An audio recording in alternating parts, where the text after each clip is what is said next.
شفاء صدور فاض وعطر كل لسان.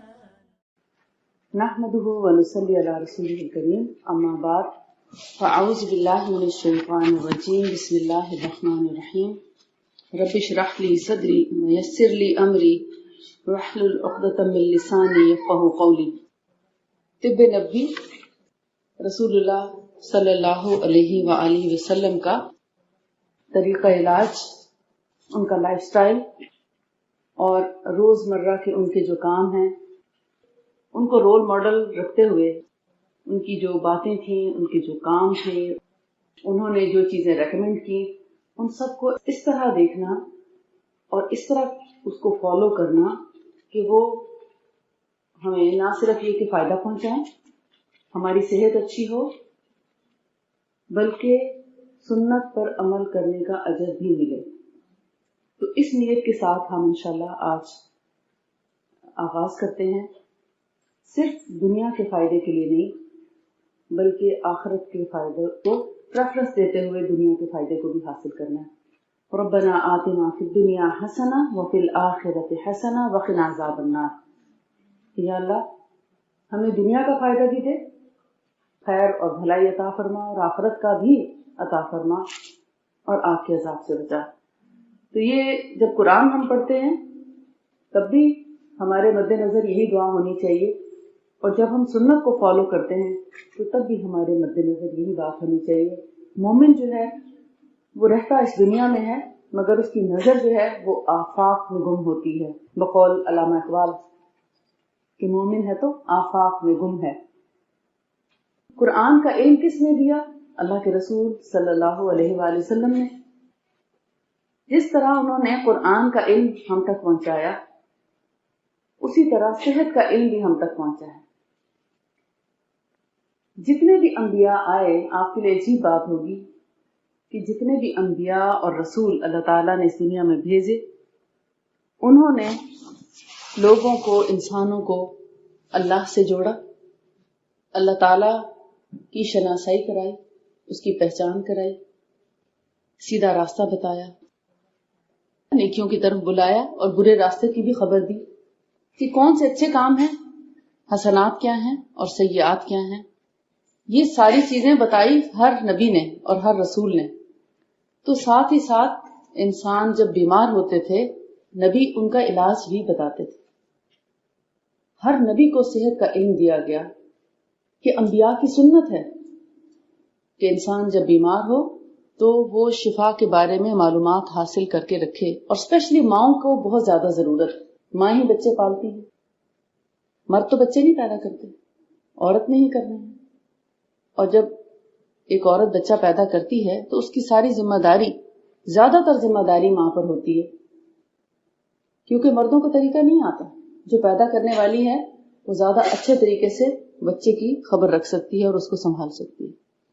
لہذا ایک عورت کو صحت کا علم دینا گویا پورے کنبے کی صحت کا ضامن، اور ایک مرد جو ہے وہ اتنے وسعت میں نہیں جا سکتا جتنا کہ ایک عورت جو ہے وہ اپنے گھر میں رول پلے کر سکتی. لہذا انبیاء نے تو چونکہ تعلیم دینی ہے، ان سے عورتیں بھی سیکھتی ہیں، ان سے مرد بھی سیکھتے ہیں.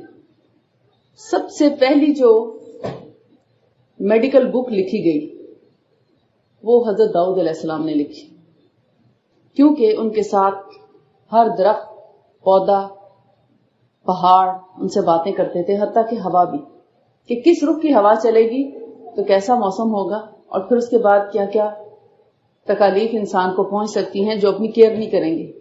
لیکن جو لوگ اپنی حفاظت کرنا جانیں، سردی اور گرمی کو پہچانیں، اس کے مطابق اپنے جسم کی اور اپنے گھر کی اور اپنے بچوں کی ان کی حفاظت کرنا جانیں، تو ایسے لوگ بیماری سے بچ جاتے ہیں.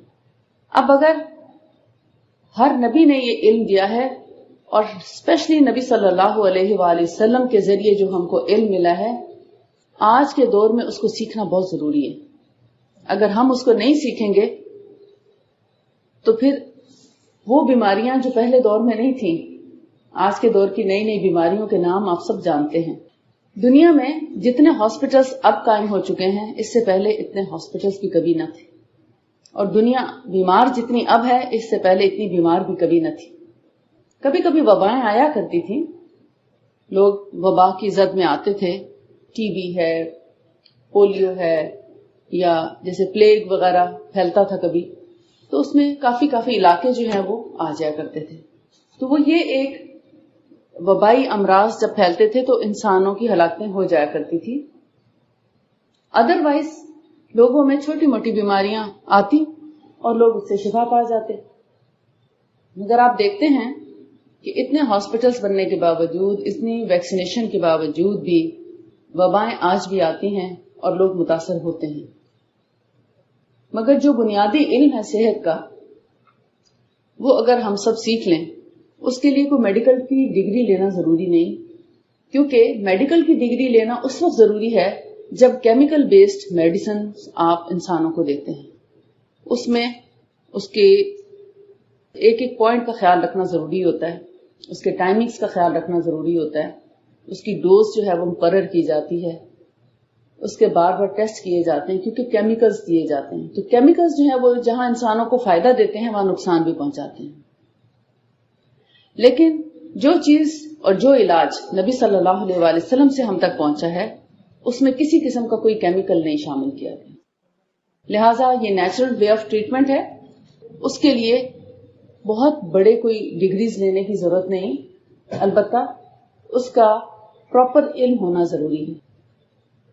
کیونکہ جب ایک چیز رواج پانے لگتی ہے سوسائٹی میں تو اس میں بہت سے لوگ کھڑے ہو جاتے ہیں کہ ہمیں اس کے بارے میں یہ علم ہے اور ہمارے پاس یہ چیز ہے.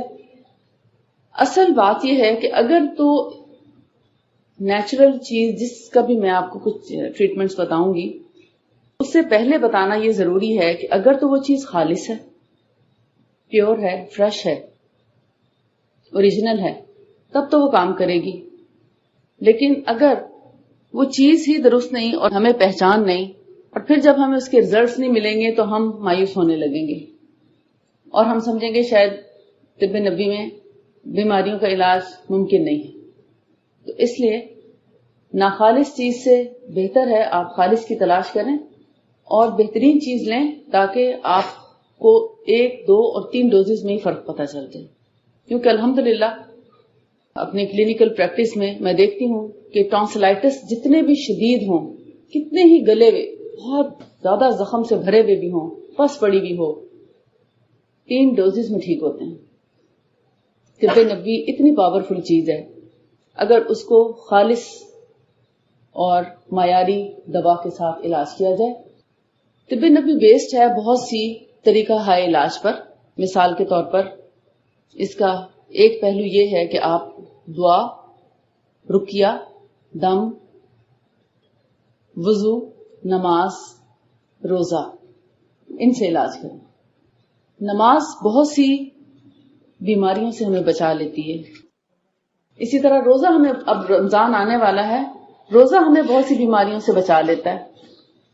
میں چند ایک کا ذکر کرتی جاؤں گی تاکہ آپ لوگ روزے کو خوشی خوشی سے رکھنے کی کوشش کریں اور بلا وجہ فدیہ دے کے اور اپنے آپ کو، جیسے کہتے ہیں نا، اگر ہلکی پھلکی تکلیف ہے تو روزہ نہ رکھنے کو ترجیح نہ دیں بلکہ روزہ رکھنے ہی کو ترجیح دیں.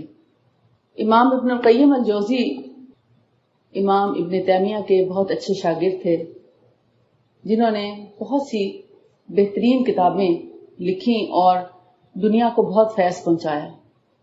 لوگوں کے علم، تقوی اور ان کے حسنات میں اضافہ کے باعث بنے، بہت اجر کمایا.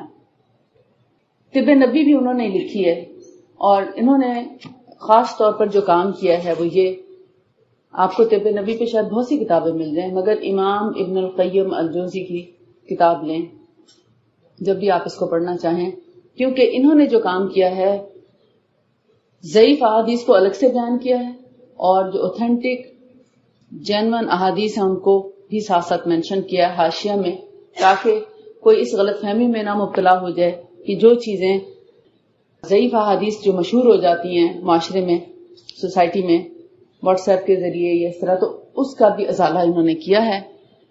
میں کوشش کر رہی ہوں کہ ایک ایسی کتاب طب نبوی کی لکھ سکوں جس میں صرف صحیح احادیث ہوں، اس میں ضعیف احادیث کو نکال دیا جائے تاکہ لوگ کنفیوز نہ ہو. بعض اوقات ہم حاشیہ نہیں پڑھتے اور اس کو اوپر سے پڑھ لیتے ہیں اور سمجھتے ہیں کہ یہ بات درست ہے. اس سے پھر ہمیں جب فائدہ نہیں ہوتا تو ہم یہ بھول جاتے ہیں کہ یہ تو اس کی تو اوتھینٹسٹی نہیں ہے، یہ تو صحیح حدیث ہی نہیں تھی. اب دیکھیں آپ حیران ہوں گے کہ نماز، روزہ، وضو یہ کیسے ہمارا علاج کرتے ہیں، اس سے کیسے علاج ہوتا ہے. اب دیکھیں جو تسکین، جو سکون قلب اور جو اللہ سے تعلق آپ کو ان فرائض میں ملتا ہے وہ دنیا کی کسی چیز میں نہیں مل سکتے. کہتے ہیں کہ فرض روزوں کے علاوہ نفل روزے بھی صحت کے لیے بہت مفید ہیں. فرض روزے تب آنے والے ہیں رمضان کے، انشاءاللہ اللہ تعالیٰ خیریت سے لائے اور سب کو اس سے بھرپور فائدہ اٹھانے کی توفیق عطا فرمائے، کیونکہ رمضان آتا ہے ہماری بخشش کرانے کے لیے. تو اس کو بہت اچھے سے منانا چاہیے. جیسے ایک بہت فیوریٹ کوئی مہمان آتا ہے اور آپ اس کے لیے جو کچھ کرنا چاہتے ہیں اور جس طرح تیاری کرتے ہیں، آپ سمجھیں کہ یہ رمضان جو ہے آپ کا سب سے فیوریٹ مہمان ہے. چند دن کے لیے آئے گا پھر چلا جائے گا، ہمیشہ کے لیے نہیں ہے کہ آپ کو ہمیشہ روزے رکھنے کے لیے آ رہا ہے. سال میں ایک مہینہ ہے، اس کو انجوائے کریں رمضان. اور یہ سوچیں کہ جب بھوک لگے گی تو سوچیں آپ کے گناہ جھڑ رہے ہیں. اپنی زبان کی حفاظت کریں، اپنا تعلق اللہ سے مضبوط کریں، قرآن زیادہ سے زیادہ کثرت سے پڑھیں، کیونکہ قرآن جتنا پڑھیں گے اس میں بھی آپ کو ثواب بھی ملے گا، آپ کے گناہوں کی بخشش ہوگی. اور جب بھوک لگے گی تو اس وقت بھی آپ یہ فیل کریں گے کہ میرا رب تو جانتا ہے کہ میں اس کی خاطر بھوک برداشت کر رہی ہوں. تو اس کا اظہار مت کریں کسی کے سامنے کہ مجھے بہت بھوک لگ رہی ہے، بہت روزہ لگ رہا ہے، آج تو بہت گرمی کا دن ہے، بڑا لمبا ہو گیا روزہ، دن بہت لمبے ہیں. یہ باتیں بار بار نہ کریں، اس سے ہم اپنے روزے کو نقصان پہنچاتے ہیں. امام ابن القیم الجوزی جو ہیں وہ کہتے ہیں کہ روزہ رکھنا روحانی، قلبی اور جسمانی بیماریوں سے بچاؤ کے لیے ایک ڈھال ہے. اس کے فائدے بے شمار ہیں. عام صحت کی حفاظت، ایک جنرل جو صحت ہے اس کی حفاظت، جسم سے فاضل مادوں کا اخراج یعنی ڈی ٹاکسیفیکیشن، جسم سے جو گندے مادے ہیں وہ بہت آسانی سے خارج ہو جاتے ہیں، اور قوت مدافعت کے حصول میں بہت مؤثر ہے. یعنی ہمارا جو امیون سسٹم ہے اس کو اسٹرانگ کرنے کے لیے بہت فائدہ مند ہے روزہ، خصوصاً اگر روزہ اعتدال سے اور شریعت کے بیان کردہ افضل ایام میں رکھا جائے. یعنی ایک تو ہے نا جو اللہ تعالیٰ نے ہمیں رمضان کے روزے ہمارے لیے فرض کیے، تو رسول اللہ صلی اللہ علیہ وآلہ وسلم کچھ اور دنوں میں بھی روزہ رکھا کرتے تھے. جیسے آپ کو معلوم ہے محرم کے 2 روزے رکھتے تھے. روزہ تو ایک رکھا تھا مگر آپ نے فرمایا نیکسٹ ایئر میں 2 روزے رکھوں گا اگر اللہ نے زندگی دی، لیکن آپ کا وصال ہو گیا تھا. اسی طرح ایام 20 کے روزے ہیں. ہر مہینے میں 3 دن روزے رکھنے کی ترغیب دی گئی اسلام میں، اور فرمایا رسول اللہ صلی اللہ علیہ وآلہ وسلم نے کہ جو ایک مہینے میں یعنی ہر مہینے کے 3 روزے رکھ لے تو اس کو خوشخبری دی ہے کہ اس کو اتنا اجر مل سکتا ہے جیسے گویا کہ وہ سارا سال ہی روزے سے رہا. یعنی اگر ہر مہینے 3 روزے کسی بھی دن رکھ لیے جائیں. افضل ایام بھی بتائے 13، 14، 15 چاند کی تاریخیں. اگر اس میں کوئی نہیں رکھ سکتا، اگر کسی کو انہی دنوں میں مینسز آتے ہیں اور وہ نہیں رکھ سکتا تو پھر اس کا مطلب ہے وہ کبھی بھی روزہ نہ رکھ سکے خاتون ہو. تو آپ نے فرمایا کسی بھی دن رکھ لے تو اس کو یہ اجر مل جائے گا. پھر اسی طرح حج کے دنوں میں، حج سے جو پہلے کے 9 دن ہیں، ان روزوں کا ثواب جو ہے رمضان کے بعد سب سے زیادہ ان روزوں کا ثواب ہے. اجر اور ثواب اور ان کی قدر و قیمت بہت زیادہ ہے. آپ کو معلوم ہے کہ نبی صلی اللہ علیہ وآلہ وسلم منڈے اور تھرسڈے کو بھی روزہ رکھا کرتے تھے اور اس کو پسند کرتے تھے. ایام 20 کے روزے جن کو بولا جاتا ہے 13، 14، 15 تاریخوں کا، آپ صلی اللہ علیہ وآلہ وسلم چاہے سفر میں ہوتے یا گھر پہ ہوتے ہر حال میں وہ روزے رکھتے. حالانکہ رمضان کے روزے کیا حکم ہے کہ اگر کوئی مریض ہو یا سفر پر ہو تو وہ دوسرے دنوں میں رکھ سکتا ہے، اس کو اللہ نے اجازت دی ہے. جیسے اگر کوئی حمل سے ہے یا اگر کسی کو پیریڈز ہو گئے ہیں یا بخار ہے یا کوئی اور بیماری تکلیف ایسی ہے جس میں روزہ رکھنا اس کے لیے بھی پاسبل نہیں ہے کہ روزہ رکھنے سے ہو سکتا ہے اس کی بیماری بڑھ جائے، تو اس کو اجازت ہے کہ وہ ان دنوں کا فدیہ دے دے اور بعد میں روزے پورے کر لے.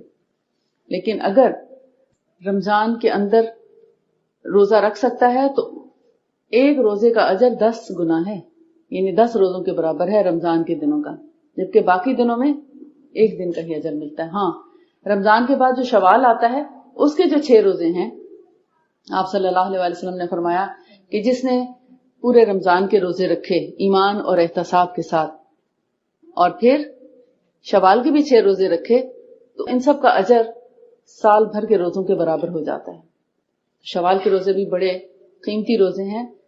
اور اسی طرح رسول اللہ صلی اللہ علیہ وسلم شعبان میں رمضان کے علاوہ کسی بھی مہینے سے زیادہ شعبان میں روزے رکھا کرتے تھے.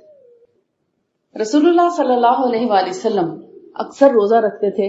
سوچنے کی بات ہے، میں صرف اس لیے اس پر فوکس کریں کیونکہ رمضان آ رہا ہے اور ہم دل میں یہ نہ رکھیں کہ شاید روزہ رکھنے سے ہم کمزور ہو جائیں گے. بہت سی ماؤں کا یہ خیال ہوتا ہے کہ بچے ابھی چھوٹے ہیں روزہ نہ رکھیں کیونکہ کمزور ہو جائیں گے اور یہ پڑھیں گے کیسے، شاید ان کا دماغی کمزوری ہو جائے گی. تو ایسا نہیں ہے.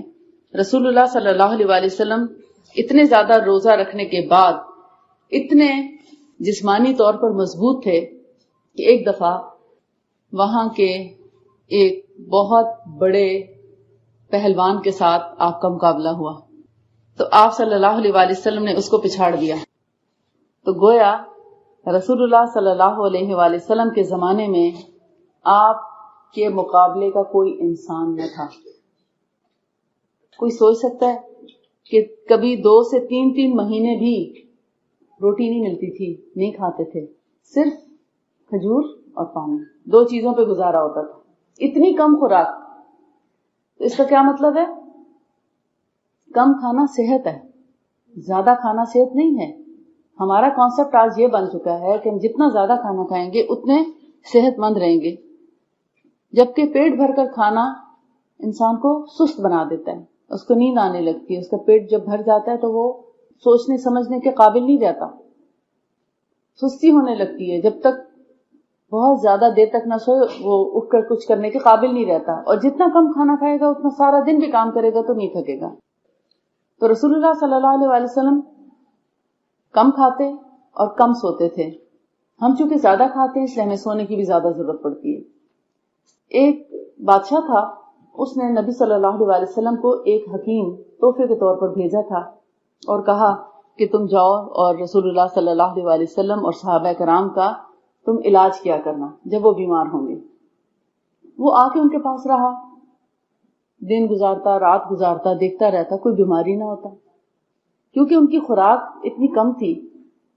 اگر کوئی بیمار ہو بھی جاتا وہ ایسی چیزیں لیتے تھے کہ فوراً ٹھیک ہو جاتے تھے. ان کی بیماری لمبی نہیں جاتی تھی جیسے آج کے دور میں ہر بیماری مرنے دم تک لگی رہتی ہے.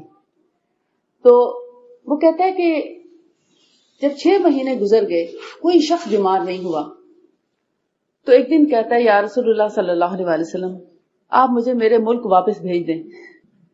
آپ لوگ تو بیمار ہی نہیں ہوتے، میں کس کا علاج کروں، میں تو اپنا علم بھی بھول جاؤں گا، مجھے اجازت دیجیے میں واپس جانا چاہتا ہوں. تو آپ نے اس کو خوشی سے رخصت کر دیا. لیکن وہ جانے سے پہلے کہتا ہے آخر راز کیا ہے کہ آپ لوگ بیمار کیوں نہیں ہوتے؟ تو آپ نے فرمایا ہم کم کھانا کھاتے ہیں اور کم سوتے ہیں اور کم بولتے ہیں. کیونکہ زبان جو ہے ہماری بولنا وہ بہت سی بیماریوں کا پیش خیمہ بن جاتی. کبھی ہم جب کسی کی برائی کر لیتے ہیں تو ہمارے دل کے اوپر ایک عجیب سا بوجھ آنے لگتا ہے، اور جب ہم کسی کے ساتھ لڑائی جھگڑا کر لیتے ہیں تب بھی ہم ایک بوجھ محسوس کرتے ہیں. اور اگر کوئی ہم پر زیادتی کر دے تو ہم اس کو معاف نہیں کر سکتے، لہذا وہ ہمارا سر درد بن جاتا ہے. اسی طرح بہت سی چیزیں جو ہماری زبان سے سرزد ہوتی ہیں وہ ہمارے لیے ایک بیماری کا باعث بنتی ہیں. کم بولنا اور کسی کی غلطی پہ ایک مسکرا دینا سارے مسئلے کو حل کر دیتا ہے.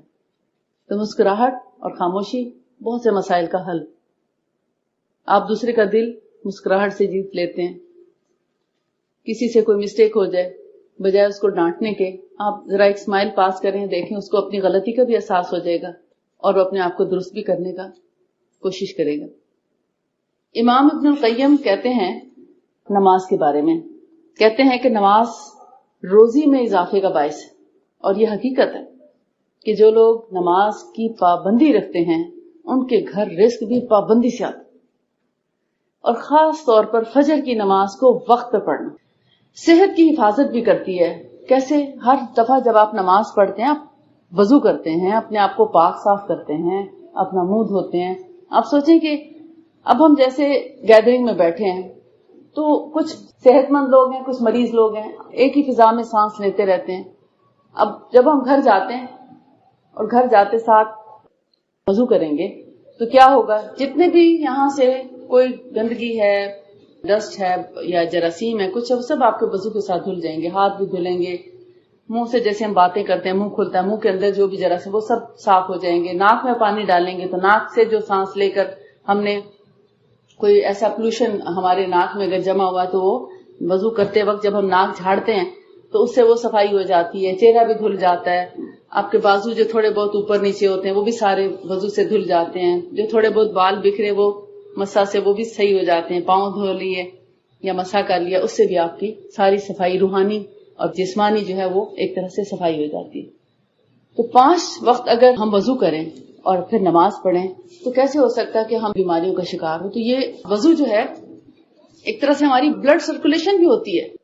یہ جو ہم باڈی کے پارٹس دھوتے ہیں، فیس دیکھیں ایک کنارہ ہے، ہاتھ دوسرا کنارہ ہے، پاؤں تیسرا کنارہ ہے. سوچ رہے ہیں آپ پوری باڈی. آپ صلی اللہ علیہ وسلم نے فرمایا جو وضو کر لیتا ہے گویا وہ اس کا ایک طرح سے غسل ہو جاتا ہے، گویا ہمارے اوپر سے بیماریوں کا اتار ہو جاتا ہے. اور ہم جب تک وضو کی حالت میں رہتے ہیں، میں نے اس کو خود ایکسپیرینس کیا ہے، آپ نظر بد سے بھی بچے رہتے ہیں. کیونکہ آپ وضو میں رہیں گے تو آپ کو ذکر کی بھی توفیق رہے گی، شیطان آپ کے قریب نہیں آ سکتا. اور جب شیطان آپ سے دور رہے گا تو آپ کو برائی پر اکسائے گا بھی کم، آپ کو اللہ کا ذکر کرنے کی توفیق بھی زیادہ ہوگی. اور وضو کرنے والوں کے اعضاء قیامت کے دن چمکیں گے بھی صحیح. اور رسول اللہ صلی اللہ علیہ وسلم میدان حشر میں اپنی امت کے لوگوں کو وضو کے اعضاء سے پہچان کر ان کو بلائیں گے کہ وضو کے اعضاء چمک رہے ہوں گے ان کی چاندی کی طرح. تو آپ فرمائیں گے آؤ حوض کوثر سے پانی پی لو. اتنی خلقت جو حضرت آدم سے لے کر آخری بچے تک پیدا ہوگی اس میں سے چن چن کر اپنی امت کو بلائیں گے آؤ حوض کوثر سے پانی پی لو، ان لوگوں کو جو باوضو رہنے والے ہیں. تو اتنی بڑی سعادت ہے یہ. اور پھر صحت کی صحت. تو امام ابن القیم الجوزی کہتے ہیں کہ نماز جو ہے وہ ہر قسم کی بیماریوں سے بھی دور رکھتی ہے. جب انسان جھکتا ہے اس کی پوری بلڈ سرکولیشن ہوتی ہے. اور وضو میں ایک چیز رہ گئی، جیسے کلی کرتے ہیں گلا صاف ہو جاتا ہے، حلق تک ہمارا صاف ہو جاتا ہے. اور جب ہم ناک میں پانی ڈالتے ہیں، ناک میں وضو کرنے کے دوران ناک میں پانی ڈالنا اور اس کو جھاڑنے کا طریقہ بہت اچھے سے نہیں سکھایا جاتا ہمارے ہاں. اور طب نبی پڑھنے کے بعد مجھے بہت احساس ہوا کہ امت مسلمہ کو ناک صاف کرنے کا طریقہ آنا چاہیے، کیونکہ ہمارا شیطان یہیں بیٹھا ہوتا ہے. ایکچولی کلی اور ناک میں پانی چڑھانے کا جو مسنون طریقہ ہے وہ یہ ہے کہ آپ جب ہاتھ میں پانی لیتے ہیں تو آدھا پانی آپ منہ میں ڈالیں اور پھر منہ بند کر لیں، اور آدھا پانی ساتھ ہی ناک میں چڑھا کے کلی کریں. کلی تو آپ کر رہے ہیں، یعنی حلق تک اس پانی کو لے جائیں، اور پھر ناک کو سنکارنا ہوتا ہے نا، رائٹ سے لیفٹ سے، اور پھر دونوں کو اکٹھا بھی. یہ مسنون طریقہ ہے. جب ہم ناک کو بہت اچھے طریقے سے صاف کرتے ہیں اور گلے کو حلق تک پانی سے واش کر لیتے ہیں، ایک تو ہماری منہ کی اسمیل ختم ہو جاتی ہے، اور اگر کھانے پینے کی کوئی چیز منہ کے اندر ہے وہ صاف ہو جاتی ہے. اس سے ہمارا گلے کی خرابی سے بھی نجات ہوتی ہے. ثواب تو اپنی جگہ ہے، مگر اس کا میڈیکل فائدہ یہ ہے کہ آپ کا منہ اور ناک بہت اچھے سے صاف ہو جاتا ہے. بہت سے لوگوں کو جن کو سائنس کا پرابلم ہے وہ پراپر طریقے سے ناک کو صاف کرنے کی وجہ سے سائنس اور پالپس وغیرہ جیسی یا جیسے ڈی این ایس کے پرابلم سے کافی حد تک بچ سکتے ہیں. کیونکہ ناک کو اچھے طریقے سے صاف کرنے کا مقصد یہ ہے کہ آپ جیسے اسپیشلی میں سمجھتی ہوں صبح فجر کے وقت، فجر کی نماز کے لیے جب آپ وضو کرتے ہیں تو جو شیطان ناک کی سونٹ پہ رات گزارتا ہے اس کو ایک طرح سے نکال دیتے ہیں جب آپ ناک میں پانی چڑھا کر زور سے سنکارتے ہیں. ٹھیک، تو یہ سنت طریقہ ہے. اس کے مطابق کرنے سے آپ کو حلق، گلے اور ناک کی بہت سی بیماریوں سے نجات مل جاتی ہے. حضرت سلمان فارسی کہتے ہیں کہ اللہ کے رسول صلی اللہ علیہ وسلم نے ارشاد فرمایا، تہجد کی نماز کو لازم پکڑو کیونکہ یہ تم سے پہلے کے نیک لوگوں اور انبیاء وغیرہ کا طریقہ ہے، اس کو بھی لازم پکڑو. اللہ تعالیٰ نے ہم پر فرض نہیں کی، لیکن آپ نے فرمایا کہ تمہارے لیے بڑے فائدے کی چیز ہے اگر تم جان لو. اس تہجد کی نماز سے تم اپنے رب سے قریب ہو جاؤ گے اور یہ تمہارے پچھلے گناہوں کے کفارے کا باعث بن جائے گی اور جسم کو بیماریوں سے دور کرے گی. اور ابھی ریسنٹلی یو کے میں ریسرچ ہوئی ڈپریشن کے مریضوں پر، اور تھاؤزنڈز میں وہ لوگ تھے. دو انہوں نے حصے کیے لوگوں کے، یعنی دو گروپ سے، اے اور بی. ایک گروپ کو انہوں نے بولا کہ تم لوگ رات کو دیر سے سو گے اور دیر سے اٹھو گے، صرف دیکھیں ایک سنت چھوڑی انہوں نے. اور دوسرے گروپ کو کہا کہ تم رات کو جلدی سو اور صبح جلدی اٹھو، بلکہ نہیں 3 گروپ تھے، سوری. تو انہوں نے ایک نے بس صرف رات کو دیر سے سونا اور دیر سے اٹھنا تھا، دوسرے نے رات کو جلدی سونا اور جلدی اٹھنا تھا، اور تیسرے گروپ نے نماز بھی پڑھنی تھی، وہ تہجد بھی پڑھتے تھے. جو دوسرے گروپ والے ہیں وہ صرف فجر پڑھتے تھے، مگر وہ جو تیسرا گروپ تھا وہ تہجد بھی پڑھتے تھے. تو جو دیر سے سو کے دیر سے اٹھتے تھے ان میں سے کوئی بھی بیمار ڈپریشن کا مریض ٹھیک نہیں ہوا. جو فجر پڑھنے والے لوگ تھے وہ کچھ ٹھیک ہو گئے اور کچھ ٹھیک نہیں ہوئے، یا ان کا لیول قدرے کم ہوا. اور جو تہجد پڑھنے والے تھے وہ سارے کے سارے ٹھیک ہو گئے. بیماریوں سے اس طریقے سے نماز دور کرتی ہے، کیونکہ اللہ تعالیٰ اس وقت بہت قریب ہوتا ہے. اس وقت آپ دیکھیں گے رسول اللہ صلی اللہ علیہ وسلم کی غذاؤں پر بہت ریسرچز ہو رہی ہیں، ان کی اداؤں پر بڑی ریسرچز ہو رہی ہیں، ان کے کاموں پر، ان کے افعال پر، ان کی سب چیزوں پر. اور انشاءاللہ وہ وقت آنے والا ہے جب دنیا دیکھ لے گی کہ جتنی بھی اس وقت دوائیں موجود ہیں، جتنے بھی ہاسپٹل موجود ہیں، یہ سب کے سب کاروبار بن چکے ہیں. اور یہاں پر مریض تیار کیے جاتے ہیں، اور میں آپ کو ثابت کر کے بتا سکتی ہوں، ابھی اتنا وقت نہیں ہوگا کہ میں آپ کو بہت ڈیٹیل میں بتاؤں، سمپلی بتا دیتی ہوں. مثال کے طور پر جو غذا ہم کھا رہے ہیں، جو پانی ہم پی رہے ہیں، جو دودھ ہم روزانہ پیتے ہیں، جو دہی ہم روزانہ کھاتے ہیں، جو کھانا ہم روزانہ، جو فروزن فوڈ لے کر آتے ہیں، جو گوشت لے کر آتے ہیں فروزن، بوائلڈ چیزیں آپ کو، پکی پکائی چیزیں جو ہیں ٹن پیکس میں مل رہی ہیں، یہ سب مریض تیار ہو رہے ہیں. کھانوں سے مالز بھرے پڑے، ڈرائیڈ فوڈ بھری پڑی، ہر چیز پکی پکائی، فریزر بھرے پڑے، گوشت سے بھرے پڑے ہیں، پکے پکائے کھانوں سے بھرے ہوئے ہیں، پراٹھوں سے بھرے ہوئے ہیں، اور کیا سبزیاں کٹی کٹائی بنی ہوئی رکھی ہیں اس کے اندر. آپ کے لیے بہت آسانیاں ہیں. ابلے ہوئے چنے آپ کو مل جاتے ہیں، آپ جھٹ پٹ چاٹ تیار کر لیتے ہیں. لوبیا بینز آپ کو بنے بنائے مل جاتے ہیں، سیلڈ بنے ہوئے مل جاتے ہیں. ٹھیک ہے جی، آسانی تو بہت ہے، خوبصورتی بھی بہت ہے، مزہ بھی بہت ہے، مگر دراصل یہ پیشنٹ تیار کرتے ہیں. کس طرح؟ آپ کو کباب اور نہ جانے کیا کیا نگٹس وغیرہ سب بنے بنائے. یہ سب چیزیں کیسے فریش رہتی ہیں اتنا عرصہ، اتنی لانگ ایکسپائری کے ساتھ کیسے رہ رہی ہیں؟ ان کے اندر پریزرویٹوز ملائے ہوئے ہیں، ایسے زہر ملا رکھے ہیں جن کی وجہ سے جراثیم ان کو نہیں چھوتے اور وہ خراب نہیں ہوتے. جب وہ لگا ہوا زہر ہمارے جسم میں جاتا ہے تو کیا وہ ہم ٹھیک رہیں گے اس کو کھا کے؟ تھوڑے تھوڑے تو ہم بھی مریں گے نا، تھوڑے تھوڑے تو ہمیں بھی نقصان پہنچائیں گے نا. ہم کہتے ہیں ہم سے اٹھا نہیں جاتا صبح. اب کتنے لوگ ہیں جھکے بیٹھے ہیں، ہم سے کمر سیدھی رکھ کے بیٹھا نہیں جاتا کیونکہ ہمت نہیں ہے. کھانے ایسے کھائے جا رہے ہیں جو سلو پوائزن ہے.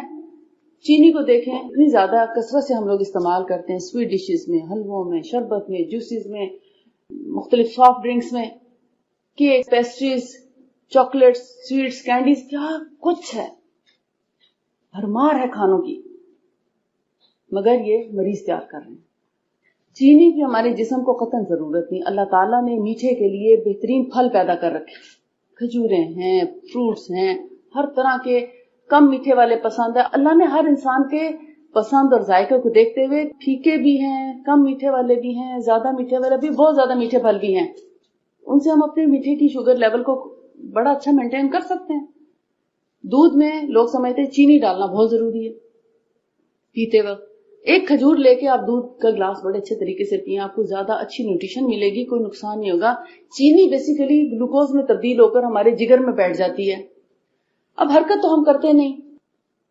صبح کا ناشتہ کیا، بیٹھے بیٹھے دوپہر کے کھانے کا ٹائم آ جاتا ہے. چاہے آپ آفس میں بیٹھے ہیں، چاہے آپ گھر میں بیٹھے ہیں، چاہے پڑھنے کے لیے بیٹھے ہیں یا پڑھانے کے لیے بیٹھے ہیں، آپ کا بیٹھے بیٹھے وہ وقت آ جاتا ہے دوسرے کھانے کا.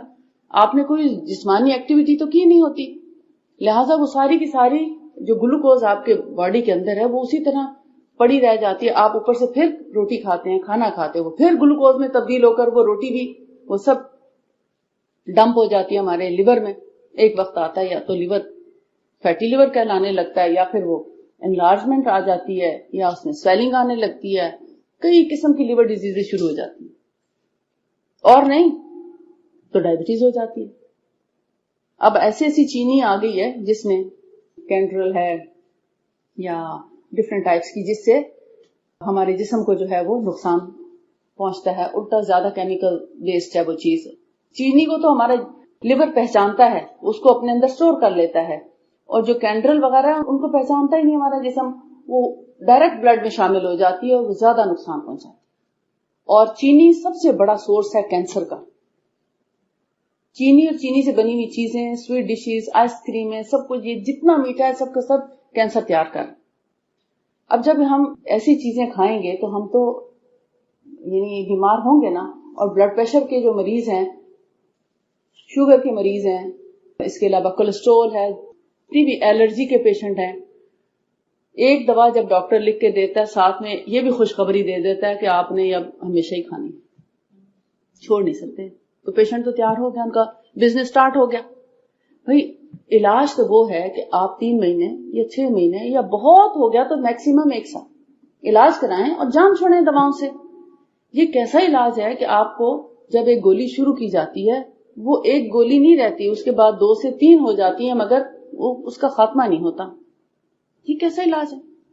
جبکہ نبی صلی اللہ علیہ وسلم کے طریقہ علاج میں دیکھیں تو آپ کہتے ہیں نماز ہی پڑھو اس میں بڑی شفا ہے، وضو کر لو اس میں بڑی شفا ہے، روزہ رکھ لو اس میں کتنی شفا ہے، مفت کے علاج ہے. قرآن پاک پڑھیں تو اس میں ہمارے لیے کتنی شفا ہے. اب دیکھیں، ایک جو نماز ہے روزی میں اضافے کا سبب ہے، صحت کی حفاظت کرتی ہے، ہر قسم کی تکلیف دور کرتی ہے، بیماریوں سے محفوظ رکھتی ہے، دل کو تقویت دیتی ہے، چہرے کو روشن بنا دیتی ہے، روح کو تسکین دیتی ہے، سستی کو دور کرتی ہے، اعضاء میں چستی پیدا کرتی ہے، ہمارے جو قوا ہیں ان کو مضبوط بناتی ہے، سینے کو کشادہ کرتی ہے، روح کی غذا ہے، دل کو روشن کرتی ہے، نعمتوں کی حفاظت کرتی ہے. نعمتیں مینٹین رہتی ہیں نا ہمارے پاس، رہتی ہیں، پھر چھٹتی نہیں ہیں، یعنی حادثات سے انسان بچا رہتا ہے. اللہ تعالیٰ کے غصے کو روکتی ہے، برکت لے کر آتی ہے، شیطان کو دور رکھتی ہے، رحمان کے قرب کا ذریعہ ہے. اور خصوصاً بدن یعنی ہمارے پورے جسم کی صحت اور دل کی تقویت میں اس کی تاثیر بہت عجیب ثابت ہوتی ہے. جسم اور دل سے گندے مادوں کو دور کرتی ہے. جب ہم سجدہ کرتے ہیں نا تو بہت اچھی بلڈ سرکولیشن ہوتی ہے، اور سجدے کے بعد جب ہم اٹھ کے کھڑے ہوتے ہیں تو اس میں ایک دم ہماری جو بلڈ فلو ہے پوری باڈی کے اندر بہت اچھے سے ہو جاتا ہے. نوافل زیادہ پڑھیں، ایکسرسائز بھی ہو جائے گی، اللہ تعالیٰ اجر دیں گے، ثواب دیں گے. بالکل لمبے لمبے سجدے کریں، لمبی لمبی رکوع کریں، آپ کتنی اچھی ایکسرسائز ہے. لیکن پھر اگین وہی پہلے والی بات کہ ہم صرف اس کے لیے کہ ہم ایکسرسائز کر رہے ہیں نماز نہیں، نیت وہی ہو رب کی رضا، انشاءاللہ آپ کو دوہرا فائدہ ملے گا. اچھا، اب فرض کریں کہ آپ پیشنٹ بن ہی چکے ہیں تو پھر کریں کیا؟ اگر پرماننٹ ان کے کلائنٹ بن ہی چکے ہیں تو کیا کریں، کیسے چھٹکارا ہے؟ نبی صلی اللہ علیہ وآلہ وسلم نے ہمیں ایک تو پرہیز کا طریقہ بتایا ہے کہ آپ اپنے آپ کو ایسی غذاؤں کا عادی کریں جو آپ کو فائدہ دینے والی ہیں اور نقصان نہیں دینے والی. پھر کم کھانا، تھوڑی عادات تبدیل کریں، تھوڑا اپنا لائف سٹائل تبدیل کریں، رات کو عشاء کے بعد باقی کاموں کو چھوڑ کے جلدی سونے کی کوشش کریں اور صبح جلدی اٹھ کے اپنے رب کے آگے جھکنے کی کوشش کریں. بہترین زندگی پائیں گے، لمبی عمر پائیں گے، اللہ تعالیٰ اس عمر میں بھی برکت دے گا. پھر نیک اولاد ہوگی، اولاد آپ کو جب نماز پڑھتا دیکھے گی، وہ بچے بھی آپ کے پھر نماز پڑھنے کی کوشش کریں گے. اچھا، اب اگر آپ پیشنٹ ہو ہی گئے کسی چیز کے تو میں آپ سے پوچھوں گی کہ آپ کو کیا کیا تکلیف ہے، تو آپ مجھ سے سوال بھی کر سکتے ہیں. انشاءاللہ میں 5 منٹ میں جو اور دیں میں آپ کو تھوڑا سا بتانا چاہوں گی کہ ان تمام بیماریوں کو جو اس وقت لاحق ہیں، سب سے پہلے تو ہمارا اپنا ایمان اور عقیدہ درست کرنے کی ضرورت ہے، اللہ تعالیٰ سے تعلق جوڑنے کی ضرورت ہے، اور نماز اس کا سب سے بہترین ذریعہ ہے. اچھا، اب دیکھیے کہ رسول اللہ صلی اللہ علیہ وسلم نے پرہیز کا طریقہ بتایا. آپ نے فرمایا اپنے برتنوں کو ڈھانک کے رکھو, ان کو اوپن مت چھوڑو, اور بسم اللہ پڑھ کر ڈھانکو. جس برتن کو بسم اللہ پڑھ کے ڈھانکا جائے اس میں شیطان نہیں داخل ہو سکتا. اپنا گھر میں آؤ, دروازہ بند کرو تو بسم اللہ پڑھ کر بند کرو. جس دروازے پہ بسم اللہ پڑھی جائے شیطان اس میں انٹر نہیں ہو سکتا, اس کو اجازت نہیں ہے, اور نہ وہ کھول سکتا ہے بسم اللہ پڑھے ہوئے دروازے کو. ہمیں کتنی شکایات ہیں, اثر ہو گیا, نظر ہو گئی, اثر ہو گیا. ہر شخص یہی بات کرتا نظر آتا ہے. بھئی کون اثر کر سکتا ہے اور کون نظر کر سکتا ہے؟ اگر آپ بسم اللہ کا اہتمام ہر کام میں کریں تو آپ کو کسی چیز کا کوئی اثر نہیں اور کوئی نظر نہیں. باوضو رہیں نظر بھی نہیں, باوضو رہیں جادو کا اثر بھی نہیں, باوضو رہیں کوئی آسیب نہیں, کوئی جنات شیاطین آپ کے پاس نہیں آ سکتے, کیونکہ یہ نجس چیزیں ہیں اور یہ گندگی کی تلاش میں رہتی ہیں.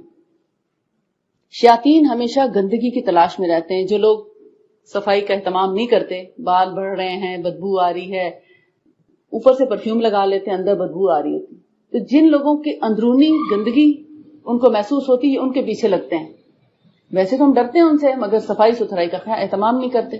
تو اپنی اندرونی جسمانی صفائی ستھرائی اور پاکیزگی کا اہتمام رکھیں, اور اپنے اندر سے بدبو کے بھپکے نہ آنے دیں. کیونکہ ایک تو آپ لوگ اسپیشلی جیسے نان مسلم کے اندر رہتے ہیں تو گندی مثال ہے ان کے لیے اگر مسلمان سے کوئی بو آئے. اور جبکہ اسلام ہمیں سب سے زیادہ طہارت اور پاکیزگی اور صفائی ستھرائی کا حکم دیتا ہے. اپنے باتھ روم صاف رکھنا, اپنا جسم اور لباس صاف رکھنا, اپنے گھروں کو صاف رکھنا, اپنے لباس کو, ہر چیز کو صاف رکھنا, ایک اچھی مثال قائم رکھنا, اچھے اخلاق کے ساتھ ان کے ساتھ پیش آنا, ان کے دلوں کو لبھانا تاکہ وہ ہمارے اسلام کی طرف مائل ہوں. ہو سکتا ہے کوئی ایک جان بھی اگر ہماری وجہ سے جہنم سے بچ جائے اور جنت میں چلی جائے تو ہمارے لیے کتنے قیامت کے دن فائدہ مند ہوگا. پرہیز کا طریقہ یعنی آپ کھانا بھی رکھیں, کچھ بھی ہو تو اس کو ڈھانک کے رکھیں اور بسم اللہ پڑھ کر ڈھانکیں. پھر بھوک رکھ کے کھانا کھانا, کم کھانا کھانا, دائیں ہاتھ سے کھانا, کھانے سے پہلے بسم اللہ ضرور پڑھنا. اور اگر کوئی چیز ایسی ہے جس کا ڈھکن نہیں ہے تو اس کے اوپر چاہے آپ کوئی اسٹک بھی رکھ دیں, پینسل رکھ دیں, یا کوئی ایسی چھڑی رکھ دیں, کوئی ڈوئی رکھ دیں, کھانے کا ڈونگے کا چمچ ہی بسم اللہ پڑھ کر اس کے اوپر رکھ دیں. ایٹ لیسٹ اس کو کچھ نہ کچھ کور کر کے رکھیں. رقیہ اور دم میں نے آپ کو پہلے ہی بتا دیا تھا کہ جو اللہ کا نام ہے, اللہ کی کلام ہے, نبی صلی اللہ علیہ وسلم نے کچھ دم اور موضوعات سکھائے, جیسے اعوذ بکلمات اللہ التامات من شر ما خلق. اسی طرح بسم اللہ ارقیک من کل شیء یؤذیک من شر کل نفس او عین حاسد اللہ یشفیک بسم اللہ ارقیک. اسی طرح اذهب البأس رب الناس واشف انت الشافی لا شفاء الا شفاؤک شفاء لا یغادر سقما. یہ ایسے دم ہیں جو جسمانی, روحانی, نظر, جادو, تمام چیزوں کے لیے یہ دم ہے. یہ جو دم ہے یہ جنرل دم ہے, لیکن کچھ خاص جیسے بخار, پھوڑے, پھنسیاں, اور اس کے لیے خصوصی دم بھی بتائے گئے ہیں. بچھو کاٹ لے اس کا الگ دم ہے, سانپ کاٹ لے اس کا الگ دم ہے, وہ دم الگ سے بھی بتائے گئے ہیں رقیہ جات. لیکن ایک جنرل رقیہ ہے, اور آج کل تو آپ کے ہر ایک کے پاس فون ہے اور فون کے اندر ایپس ہیں. ایپس میں آپ کوئی بھی رقیہ شریعہ وہ آپ ڈاؤن لوڈ کر کے اور اس سے فائدہ اٹھا سکتے ہیں. 13 منٹ کا بھی ہے اور نہ جانے کتنے کتنے منٹس کے رقیہ موجود ہیں. ان کو آپ گھر میں لگائیں, ان کو سنیں اور ان کے ساتھ ساتھ پڑھنے کی کوشش بھی کریں, تاکہ گھروں سے بھی اس قسم کی جو چیزیں ہیں وہ دور ہو جائیں, اثرات دور ہو جائیں. بخور جو ہے رسول اللہ صلی اللہ علیہ وسلم کا طریقہ ہے, ہم لوگ اسپرے کرتے ہیں گھروں میں, وہ بھی زہریلے, اس سے بھی پیشنٹ تیار ہوتے ہیں کہ ہر مہینے اسپرے کرنا یا ہر سیزن چینج کرنے پر جو اسپرے کیے جاتے ہیں کیڑے مار, اس سے ہم بھی تھوڑا تھوڑا جو ہے اثر تو لیتے ہیں. ہمارے جب لنگز میں وہ اثر جاتا ہے اس کا تو ہمیں بھی افیکٹ کرتے ہیں, اس سے بھی ہمارا امیون سسٹم ویک ہوتا ہے, الرجیز ڈیولپ ہوتی ہیں, سانس صحیح نہیں آتا, یا وٹ ایور بہت سے پرابلم جو ہیں وہ شروع ہو جاتے ہیں, ہمارا امیون سسٹم ویک کرتے ہیں. اللہ کے رسول صلی اللہ علیہ وسلم نے کچھ ایسی دوائیں بھی بتائی ہیں, جیسے کلونجی ہے, بلیک سیڈز جن کو نائجیلا سیٹیوا سیڈز بھی کہا جاتا ہے, یہ انین سیڈز نہیں ہیں. اس کی پہچان بھی ہونی چاہیے, اس کے ٹیسٹ میں بھی فرق ہے, اس کی شکل میں بھی فرق ہے. تو کبھی بھی انین سیڈز لکھا ہوا اور نیچے کلونجی لکھا ہوا مت خریدیں. یہاں دیسی سٹور سے مجھے لوگوں نے بتایا کیسے مل رہے ہیں. ہمیشہ نائجیلا سیٹیوا سیڈز اگر ہیں تو اسی کو کلونجی سمجھو, وہی آپ خریدیں. چاہے ایک چٹکی کھا لینا بہت سی بیماریوں میں شفا دے دیتا ہے. پھر آپ صلی اللہ علیہ وسلم نے جتنی بھی دوائیں بتائی ہیں وہ سب کی سب ہماری باڈی کو ڈیٹاکس کرنے والی ہیں. آپ نے فرمایا استفراغ سے کام لو، بیماریوں سے شفا پاؤ. استفراغ کیا؟ آپ دیکھیں روزہ جیسے استفراغ کرتا ہے، ہمیں ڈیٹاکس کرتا ہے، ہمارے جسم کو اندرونی طور پر، ہمارے لیور کو اسپیشلی بہت سکون دیتا ہے، آرام دیتا ہے، ہمارے معدے کو آرام ملتا ہے، ہمارے لیور کو آرام ملتا ہے. جیسے ہم اپنے سٹور فل کر لیتے ہیں نا اور اس میں پھر گندگی مچ جاتی ہے، ایسے ہی ہمارا جو جگر ہے نا، لیور، یہ ایک سٹور کی مانند ہے، اس میں سب چیزیں سٹور ہو جاتی ہیں اور بوقت ضرورت وہ اپنے باڈی کو جو ہے وہ پرووائڈ کرتا رہتا ہے. اور اسی طرح جو سٹور روم ہے، اگر ہر چیز اس میں سیٹ پڑی ہے تو ہمیں مشکل وقت میں ہم اس میں سے چیز اٹھا سکتے ہیں، لیکن جب ہم اس میں سب کچھ ڈمپ کرتے جائیں تو ہمیں پھر وقت پہ کچھ نہیں ملتا. یہی حال ہمارے جسم کا ہے. تو آپ یوں سمجھیں کہ رمضان میں ہمارے لیور کی صفائی ہو جاتی ہے، پورے کا پورا ڈیٹاکس ہو جاتا ہے، جس سے ہمارے باڈی میں انرجی لیول بڑھ جاتا ہے. پھر کچھ دوائیں اور بھی ہیں جیسے قسط الہندی اور قسط البحری. یہ جو بلیک سیڈ ہے نا، اینٹی فنگل، اینٹی الرجی، یعنی اگر کہیں فنگس ہو جائے، چاہے وہ آپ کے جیسے ہوتا ہے نا پارٹس پہ فنگل انفیکشن ہو جاتے ہیں، ان کے لیے بہت اچھا ہے black seed oil. Vaginal infection, یسٹ infection, یہ اینٹی بیکٹیریل ہے، اینٹی فنگل ہے، اینٹی الرجی ہے اور اینٹی انفلامیٹری بھی ہے بلیک سیڈ آئل. تو گھٹنوں کی انفلیمیشن ہو یا پاؤں کی کسی پھوڑے پھنسی کی وجہ سے انفلیمیشن ہو یا ویسے مسوڑے پھول جائیں، ان سب میں کام کرتے ہیں. جب آپ کو کسی بھی ہرب کا جو نبی صلی اللہ علیہ وسلم نے استعمال کی یا ان چیزوں کا جو اللہ کے رسول صلی اللہ علیہ وسلم نے استعمال کی پتہ چلے گا تو آپ کے دماغ میں ڈھیروں ریسیپیز گھومنے شروع ہو جائیں گی. مگر ایک بات ضرور یاد رکھیے، جو جس طریقے سے آپ کا دل چاہے آپ ضرور لیں، اس میں کوئی حرج نہیں ہے، مگر اللہ کے رسول کا طریقہ مت بھولیں، اس پر آپ پابند رہیں. مجھے اتنے طریقے علاج جب میں نے طب نبوی شروع کی اور میں نے کمپنی بنائی اور اس میں جتنی بھی طب کی چیزیں ہیں وہ بنانا شروع کی اور الحمدللہ ہم 90% تک بنا چکے، تو میرے سامنے بہت کچھ آیا کہ اگر ہم اس کی یہ چیز بنا لیں تو بہت فائدہ ہے، اس کی یہ بنا لیں. تو میں نے کہا نہیں، میں نے بس اسی پہ فوکس رکھنا ہے جو اللہ کے رسول صلی اللہ علیہ وسلم کے گھر میں تھا، ادھر ادھر نہیں جانا.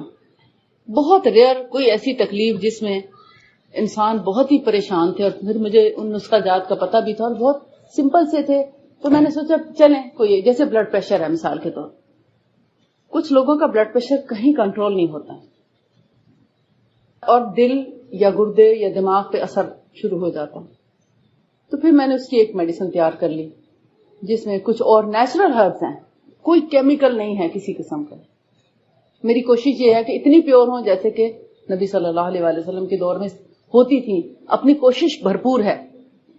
اب اگر کوئی جیسے مثلا تلبینہ ہے تو جو سے بنتا ہے، تو نبی صلی اللہ علیہ وسلم نے تلبینہ کے بارے میں فرمایا تمہارے دل کو تقویت بھی دیتا ہے اور غم کو بھی دور کرتا ہے، جیسے ڈپریشن کا بھی علاج ہے اس میں.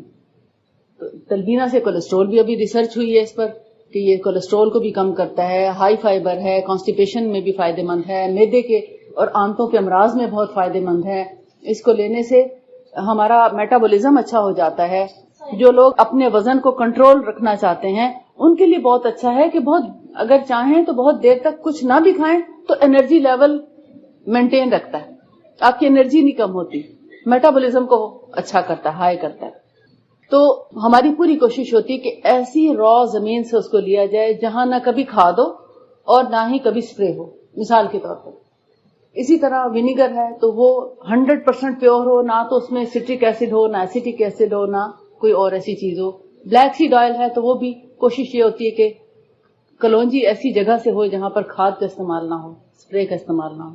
کیونکہ آپ اپنے ملک میں دیکھتے ہیں کوئی چیز کھاد اور سپرے کے بغیر نہیں ہے، پھر پریزرویٹو کے بغیر نہیں ہے. پھل لیں، سبزیاں لیں، کچھ بھی لیں، ہر ایک پر دوا ملی ہوئی ہے کیونکہ پیشنٹ تیار کرنے ہیں.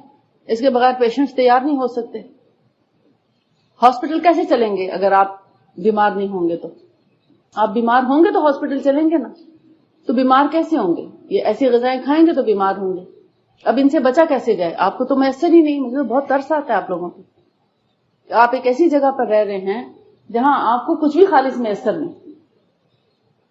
آپ کی آگے آنے والی نسلیں جو ہیں وہ کیسے پروان چڑھیں گی، اور کیا ان کی ہمت ہوگی اور کیا ان کی طاقت ہوگی. بہرحال جتنی بھی چیزیں ہیں ان سب میں رسول اللہ صلی اللہ علیہ وسلم نے جو ہمیں بتائی ہیں سب میں ڈیٹاکسیفیکیشن کا عمل پایا جاتا ہے. اب آج کے دور میں ضرورت کس بات کی ہے کہ باڈی کو ڈیٹاکس کیا جائے. ونیگر ڈیٹاکس کرتا ہے، black seed oil, olive oil detox کرتا ہے، آلیوز ڈیٹاکس کرتے ہیں، پھر کستل ہندی کستل باہری ہے وہ ڈیٹاکس کرتی ہے، سنا مکی ڈیٹاکس کرتی ہے، کانسٹیپیشن کا بہت اچھا علاج ہے اس کے اندر. اسی طرح تلبینہ ڈیٹاکس کرتا ہے. آپ جو چیز لے لیں، جو کی روٹی ڈیٹاکس کرتی ہے، ہر چیز ڈیٹاکس کرنے والی ہے. پھر آپ صلی اللہ علیہ وسلم نے ایک طرف دواؤں کا بتایا تو سب ڈیٹاکس کرنے والی، دوسری طرف زمزم ہے تو ڈیٹاکس کرتا ہے پانی، زمزم آب زمزم ڈیٹاکس کرنے والا ہے، کھجور ڈیٹاکس کرنے والی ہے، جتنے پھل بتائے وہ سب کے سب ڈیٹاکس کرنے والے ہیں. اور پھر آپ صلی اللہ علیہ وسلم نے فرمایا کہ میں تمہیں شہد، قسط البحری اور حجامہ سے علاج کرنے کی تلقین کرتا ہوں. شہد آپ دیکھیں کتنی چیزوں کا علاج ہے. جل جائے، آپ کوئی بھی کسی بھی چیز سے جلا ہوا انسان ہو فوراً شہد لگا دیں، جیسا بھی شہد اویلیبل ہے لگا دیں، لیکن پانی نہ لگنے دیں اس کو. بس ایک چیز کا خیال رکھیں کہ اس کو پانی نہیں لگنے دینا جلی ہوئی جگہ کو. فوراً اگر آپ شہد لگا دیں گے حیران کن طریقے سے جلد واپس صحیح ہو جاتی ہے. کیونکہ جب شہد جس جلد پہ لگ جاتا ہے، اسکن اوپن بھی ہو جائے اگر جل کے، چھالا ٹوٹ کے اور پھر پھٹ کے اور بہت زیادہ ڈیپ بھی انفیکشن ہو جائے، ہنی لگا ہوا ہو وہاں، وہ ہماری جلد کی اتنی حفاظت کرتا ہے کہ کوئی جراثیم، کوئی بیکٹیریا، کوئی وائرس اس کے اندر گھس نہیں سکتا، اس جلد پر جا کر کوئی افیکٹ نہیں کر سکتا. اس لیے ایسے جسم جہاں جل جائے، زخم ہو جائے، چھری سے کام کرتے ہوئے کٹ جائے، آپ کے کچن میں اگر شہد رکھا ہے کٹ جائے، جل جائے، جہاں جو وہ کہتے ہیں نا برنول لگاؤ، کٹ جائے برنول، آپ ہنی لگاؤ، شہد لگاؤ، نیچرل چیز لگاؤ، آپ دیکھیں گے بہت کوئکلی ریلیف ہو جاتا ہے. منہ میں چھالے ہیں، کہیں پہ بھی انفیکشن ہے، سب سے پہلے شہد سے کام لیں. آپ نے فرمایا شہد سے تلقین کرتا ہوں، پیٹ خراب ہو شہد کھا کے دیکھیں یا کلونجی کی چٹکی کھا کے دیکھیں، بہت حیرت انگیز طور پہ پیٹ ٹھیک ہوتا ہے. اگر آپ نے بہت ہیوی کھانا کھا لیا، زیادہ کھا لیا، 1 چمچ ونیگر کا تھوڑے سے پانی میں ڈال کے، آدھا کپ یا 1 کپ پانی میں ڈال کے ونیگر پی لیں، ہاضمہ ٹھیک ہو جاتا ہے. حتیٰ کہ جو پریگننٹ وومن ہے، اگر وہ ان کو نوزیا ہوتا ہے پریگننسی کے دوران، متلی اور وامٹس ہوتی ہیں، آپ ان کو ونیگر پلانا شروع کریں، چند ہی دن میں ان کی متلی وغیرہ ختم ہو جاتی. تھوڑا بہت جو ایک نوزیا کی فیلنگ ہے وہ نیچرل ہے، لیکن وامٹس 100% ٹھیک ہو جائیں گی. آپ کو کسی قسم کی دواؤں کی ضرورت نہیں ان کے ساتھ. اور اسی طرح جو قسط ہندی اور قسط باہری ہے، یہ 2 ایسی دوائیں ہیں جن میں بے شمار مریضوں کا علاج میں کر چکی ہوں. نبی صلی اللہ علیہ وسلم نے 7 بیماریوں سے شفا بتایا تھا ان دونوں کے بارے میں، اور 7 اشفیہ ان کو بولا جاتا ہے کہ 7 شفائیں. لیکن وہ اتنی جامع ہیں، یعنی آپ سمجھیں یوں کہہ لیں کہ گردوں کی بیماریاں، تو گردوں سے ریلیٹڈ کتنی بیماریاں ہیں، پتھری ہو جاتی ہے، سسٹ ہو جاتی ہے، انفیکشن ہو جاتا ہے، اور اسٹرکچر ہو جاتا ہے پیشاب کی نالی میں، UTI کا پرابلم ہو جاتا ہے، پیشاب زیادہ آتا ہے، پیشاب کم آتا ہے، اسمیل ہو جاتی ہے، انفیکشن ہو جاتا ہے، بیکٹیریا ہو جاتا ہے، خون آنے لگتا ہے، پس آنے لگتی ہے، پروٹین آنے لگتی ہے. سب کا علاج ہے اس میں. ایک لفظ بولا ہے یورینری، یعنی کڈنی اور بلیڈر سے ریلیٹڈ جتنے پرابلم ہیں ان سب کا علاج ہے. اب آ جائیں پھیپھڑوں کی طرف، لنگس کی طرف، تو آپ نے فرمایا لنگس ڈیزیز کا علاج ہے، جس میں انہوں نے کچھ مینشن بھی کیا کہ جیسے ایستما ہے، ایستما کا بہت اچھا علاج ہے ان دونوں میں. پھر میں آپ کو تھوڑا سا طریقہ بتا دیتی ہوں کیسے لینا ہے. ایستما کے علاوہ پلیورسی، جس میں پھیپھڑوں میں پانی پڑ جاتا ہے. پھر آپ نے فرمایا برونکیکٹائٹس، ایک برونکائٹس ہوتا ہے نا جس میں کھانسی کے ساتھ درد ہوتا ہے اور بخار ہو جاتا ہے، اور چیسٹ میں انفیکشن کے ساتھ کنجیشن بہت زیادہ ڈیپ چلی جاتی ہے کنجیشن. تو ایک چیز ہوتی ہے برونکیکٹائٹس، جس سے لنگ میں پھوڑا بن جاتا ہے نیچے ڈیپتھ میں، اور وہ ہارڈ کرتے کرتے کرتے اتنا سٹف کر دیتا ہے لنگ کو کہ سانس ہی نہیں لے سکتا انسان، اور ڈیتھ بہت جلدی ہو جاتی ہے. تو آپ نے فرمایا اس کے اندر اس سے بھی شفا ہے. اتنی اسٹرانگ میڈیسن ہے یہ. طب نبوی کی اسٹرانگ اینٹی بایوٹکس ہیں, اور یہ ایسی اینٹی بایوٹکس ہیں جو انسان کو فائدہ ہی پہنچاتی ہے, انسان کو نقصان نہیں دیتی, مگر انسان کو جو نقصان پہنچانے والی چیزیں ان کو بہت اچھے طریقے سے کل کرتی ہیں. ہنی ہو یہی کام کرتا ہے, ونیگر یہی کام کرتا ہے, بلیک سیڈ آئل یہی کام کرتا ہے, کستل ہندی کستل بہاری یہی کام کرتے ہیں. ہمارے جتنے دشمن فضا میں موجود ہیں ان سب کو بہت اچھا کل کرتے ہیں, لیکن جو ہمارے جسم کی امیون سسٹم ہے اس کو بہت اچھا انہانس کرتے ہیں, ہمارے جسم کو قوت پہنچاتے ہیں. سوال بعد میں, ابھی کرتے ہیں سوال انشاءاللہ. اگر آپ کو یہ جیسے ان چیزوں کا طریقہ استعمال نہیں آتا, مثال کے طور پر آپ نہیں پتا چل رہا کہ آپ کو کس بیماری کے لیے کس چیز کو کتنی مقدار میں لینا چاہیے, کتنی دفعہ اور کب تک لیتے رہنا چاہیے, کس عمر کے مریض کتنی مقدار لیں اور چھوٹے بچوں کو کیسے دیا جائے, تو ایک اور طریقہ علاج ہے ہجامہ کا, جس کو کپنگ بھی کہا جاتا ہے. کپنگ جو ہے اس وقت چائنا کا جو ہے وہ قومی علاج بن چکا ہے, اور لیکن وہ زیادہ تر ڈرائی کپنگ کرتے ہیں. لیکن نبی صلی اللہ علیہ وسلم نے ویٹ کپنگ کو پسند فرمایا. آپ صلی اللہ علیہ وسلم جب معراج پر تشریف لے گئے تو آپ فرماتے ہیں کہ میرے پاس فرشتوں کا جو بھی گروہ گزرتا وہ مجھے کہتا کہ یا رسول اللہ صلی اللہ علیہ وسلم آپ اپنی امت کو ہجامہ, کپنگ کو ہجامہ, حدیث میں الفاظ ہجامہ کے آتے ہیں, ہجامہ کا حکم دیں. آپ اپنی امت کو ہجامہ کا حکم دیں کیونکہ اللہ تعالیٰ نے اس میں بہت شفا رکھی ہے. تو آپ نے خود بھی ہجامہ کرایا جب آپ کو سر میں درد تھا, جب آپ حج پہ تشریف لے جا رہے تھے تو آپ کے پاؤں میں موچ آ گئی تھی, تکلیف ہو گئی تھی, آپ نے تب بھی ہجامہ کرایا. پھر آپ کو جب یہودی عورت نے زہر دینے کی کوشش کی تھی آپ نے تب بھی ہجامہ کرایا, اور سر درد میں آپ نے کچھ بار ہجامہ کرایا. سنہ ڈیٹس کے مطابق بھی کرایا, یعنی جن کو سنہ ڈیٹس بولا جاتا ہے یا اسپیشل ڈیٹس بولا جاتا ہے 17, 19, 21, اور یہ پورا ویک ہی اچھا ہے, پریشیس ہے. لیکن حج کے موقع پر آپ نے شروع کی تاریخوں میں ہجامہ کرایا تاکہ لوگوں کے لیے یہ مثال ہو کہ انسان کسی بھی وقت ہجامہ کرا سکتا ہے. کچھ لوگ ضد کرتے ہیں اور پریشان ہوتے بھی ہیں اور کرتے بھی ہیں کہ ہم نے انہی ڈیٹس میں ہجامہ کرنا ہے, لیکن نبی صلی اللہ علیہ وسلم کے دونوں طریقے ملتے ہیں کہ آپ نے ان تاریخوں میں بھی کرایا لیکن شروع کی مہینے کی تاریخوں میں بھی کرایا. یہ کرتا کیا ہے, بیسیکلی یہ باڈی کو ڈیٹاکس کرتا ہے. ہجامہ جو ہے مثال کے طور پر, ابھی مجھ سے کسی نے سوال کیا تھا کہ ہجامہ کیسے ہوتا ہے, اس کو کیا کہا جاتا ہے, کپنگ کرتا کیا ہے. مثال کے طور پر ایک کپ ہے, فرض کرو میں اس کو آپ کو, مثلاً یہ ایک کپ ہے نا, وہ تھوڑے سے لمبے ہوتے ہیں کپ, اس سائز کے بھی ہوتے ہیں لیکن تھوڑے سے اتنے لمبے ہوتے ہیں. اس کے پیچھے ایک پن لگی ہوتی ہے جس سے اس کو کھولنے اور بند کرنے میں آسانی ہوتی ہے. پمپ کے ساتھ اس کو لگایا جاتا ہے. مثلاً یہ ایک پوائنٹ ہے, ویسے بھی جن کے ہاتھ میں درد ہوتی ہے نا, یہ کارپل ٹنل سنڈروم ہوتا ہے جن کو, ان کو ہم ادھر یا ادھر لگاتے ہیں. تو مثلا یہاں پر کپ لگائیں تو اس کو پمپ کے ذریعے سکشن کر کے یہاں سٹک کر دیا جاتا ہے. 3 منٹ تک اگر یہ یہاں پہ لگا رہے تو وہ جگہ ارد گرد کا گندا خون بھی اس کے نیچے آ جاتا ہے اور وہ جگہ نم ہو جاتی ہے. پھر اس کو پن سے اتارا جاتا ہے, اس کو رکھ دیا جاتا ہے, اور اس جگہ پر اسٹرلائزڈ اسٹین لیس اسٹیل کے سرجیکل بلیڈز, بہت باریک بہت چھوٹے اتنے سائز کے ملتے ہیں, جن سے کرنا چاہیے. اگر کوئی اور کسی سے کرتا ہے تو غلط کرتا ہے, اس کو نہیں کرنا چاہیے کیونکہ اس سے لوگوں کو انفیکشن ہو جاتے ہیں, پرابلمز بھی ہو سکتے ہیں اور گہرا کٹ بھی آ سکتا ہے. تو سرجیکل بلیڈ سے کریں, اور بالکل ایسے جیسے آپ پین سے لکھتے ہیں نا, پین سے جیسے لکھا جاتا ہے تو بالکل پین سے لکھنے کی طرح ہی چند ڈاٹ لگائے جاتے ہیں, اور وہ ڈاٹس لگانے کے بعد پھر اس کپ کو واپس اسی دائرے کے اوپر رکھ کے بند کر دیا جاتا ہے, سکشن کر کے اس کو اسٹک کر دیتے ہیں. تو سرفیس کے اوپر اندر سے تھوڑا تھوڑا تھوڑا تھوڑا اس میں بلڈ رس کے اسی کپ میں جمع ہو جاتا ہے, ارد گرد نہیں پھیلتا. اور پھر جب 5 سے 10 منٹ اس کو رکھا جاتا ہے اور پھر اس کو اتار کے اس کو صاف کر دیا جاتا ہے.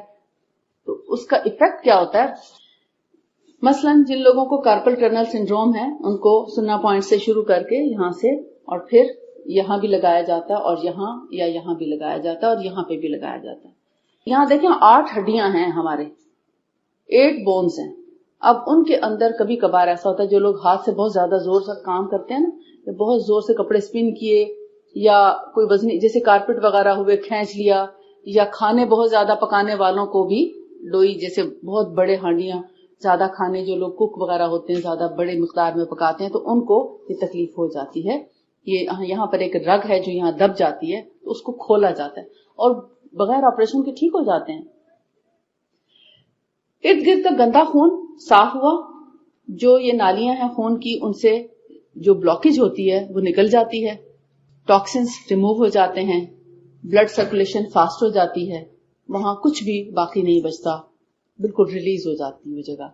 ایسے ہی جیسے آپ بیسن سے آپ کو مثال دیتی ہوں، کچن کا بیسن ہے، جب اس میں آپ گوشت وغیرہ دھوتے ہیں چاہے آپ جالی بھی رکھیں پھر بھی ایک وقت آتا ہے وہ بلاک ہوتا ہے.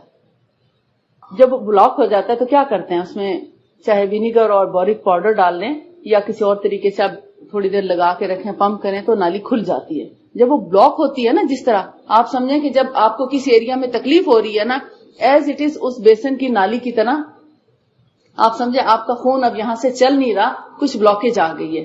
آپ پین کلر کھاتے ہیں، ایک اور ٹاکسن جسم کے اندر اتار لیتے ہیں، وہ جا کے اور پرابلم کرتا ہے.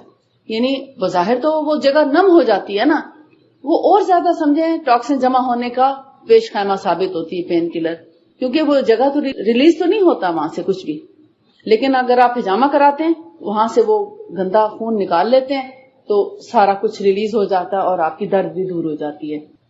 اس ہجامہ کے خون پہ بڑی ریسرچ ہوئی کہ یہ کیا بلا ہے، کیوں خون نکالتے ہیں لوگوں کا.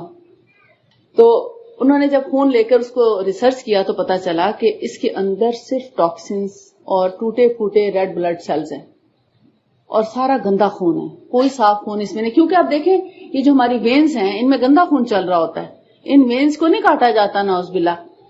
مثال کے طور پر اگر ہماری سکن 2 جلدوں پر مشتمل ہے نا، یعنی 2 پردوں پہ ہے، ایک ڈرمس ہے یہ اور یہ ایپیڈرمس ہے. جب نشان لگایا جاتا تو صرف اس سکن پر آنا چاہیے، اس سکن کو نہیں کٹنا چاہیے. یعنی یہ جو 2 ہماری لیئرز ہیں سکن کی، یہ صرف اوپر کی چمڑی پر ہی نشان آنا چاہیے، نیچے کی چمڑی کو نہیں کاٹنا. تو اتنا ہلکا سپرفیشل اسکریچ ہوتا ہے جو 2-3-4 دنوں میں ہیل ہو جاتا ہے اور 8 دن میں تو اس کا نشان بھی مندمل ہونا شروع ہو جاتا ہے.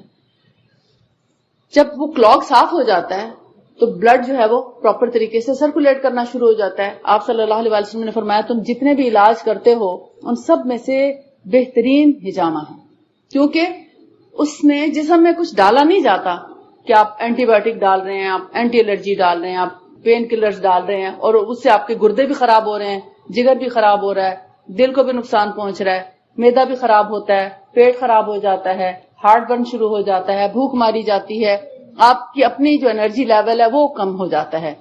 لیکن ہجامہ کرانے کے بعد 1 دن کے بعد، یعنی بعض اوقات تو اسی وقت بھی لوگ ایکٹیو ہو جاتے ہیں، لیکن ہم منع کرتے ہیں کہ پلیز زیادہ ایکٹیو ہونے کی کوشش نہ کریں، 1 دن آرام کریں اور 1 دن کے بعد انرجی لیول انکریز ہونے لگتا ہے اور نیکسٹ ڈے ہی آپ جو ہے بہت ایکٹیو، فریش اور ہیلدی فیل کرنا شروع کر دیتے ہیں.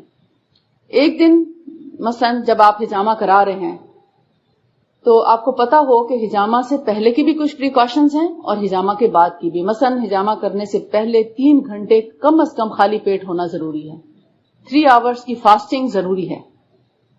بھرے پیٹ ہجامہ کرانا نقصان کا باعث ہے کیونکہ بلڈ فلو جو ہے وہ اپوزٹ ہو رہا ہوتا ہے تو اس سے آپ کو فائدہ نہیں پہنچتا. جتنا آپ خالی پیٹ ہوں گے اچھا ہے، مگر اس کا مطلب یہ نہیں کہ ساری رات کے خالی پیٹ اٹھ کے آپ ہجامہ کرا لیں پھر فینٹ ہو جائیں. مثلا ساری رات بھی کچھ نہیں کھایا، 10 بجے کی اپائنٹمنٹ ہے، آپ بھوکے مر رہے ہیں اور ناشتہ نہیں کر رہے کہ جی ہجامہ کرانا، آپ ارلی مارننگ 7 بجے ناشتہ کر لیں، 3 گھنٹے کے بعد آپ ہجامہ کرا لیں.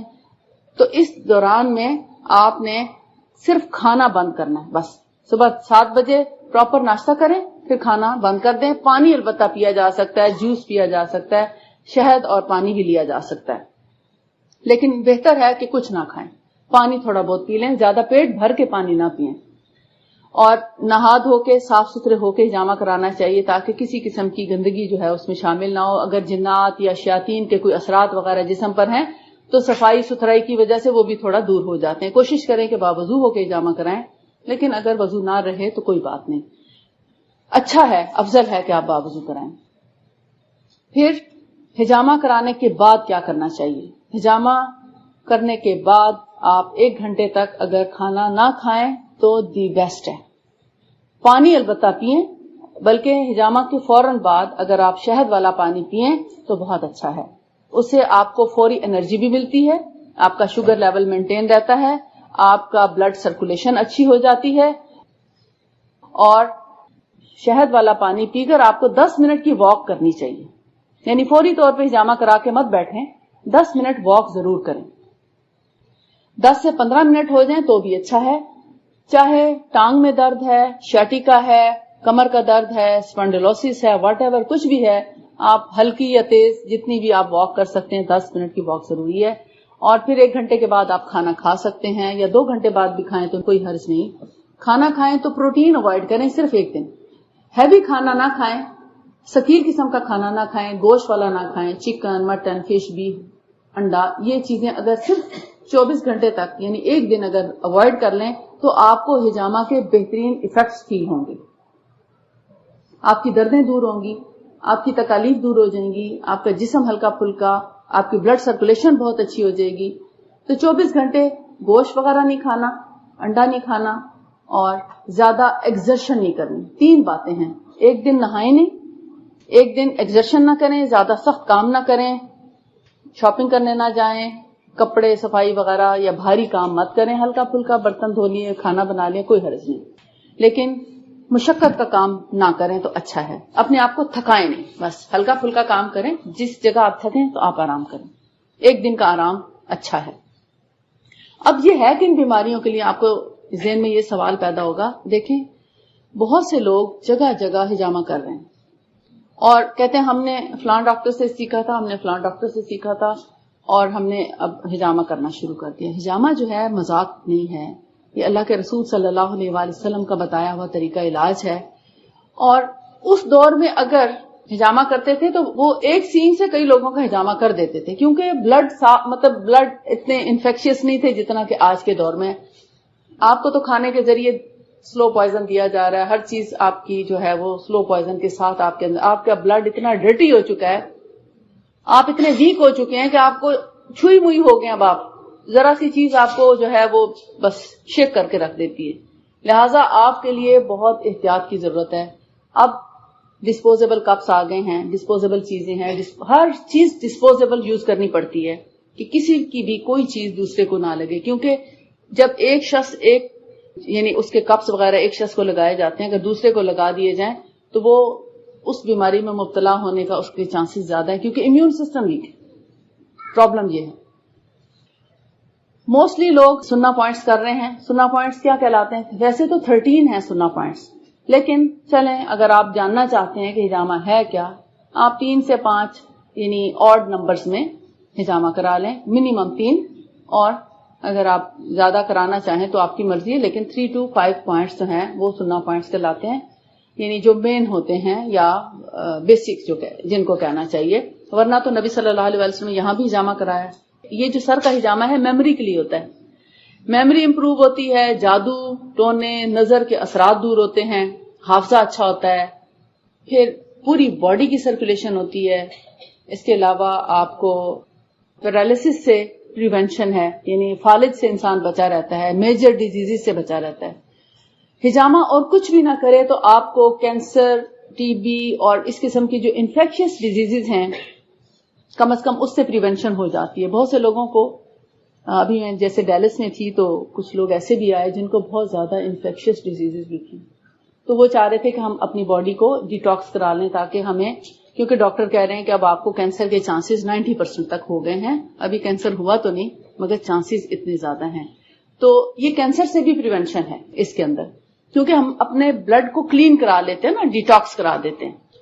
جگہ جگہ سے جیسے کرانے سے کیا ہے، آپ کا سارا باڈی جو ہے وہ ڈیٹاکس کے اسپیشلی پوائنٹس بھی ہیں کمر کے اوپر، جس سے آپ کے دل، آپ کے پھیپھڑے یعنی لنگس، لیور، کڈنی اور لوور پورشن کا ایک پوائنٹ ہے، اس سے آپ کے وہ جو ہے وہ ڈیٹاکس ہو جاتی ہے، پوری باڈی ڈیٹاکس ہوتی ہے، خون پورے کا پورا صاف کر دیا جاتا ہے.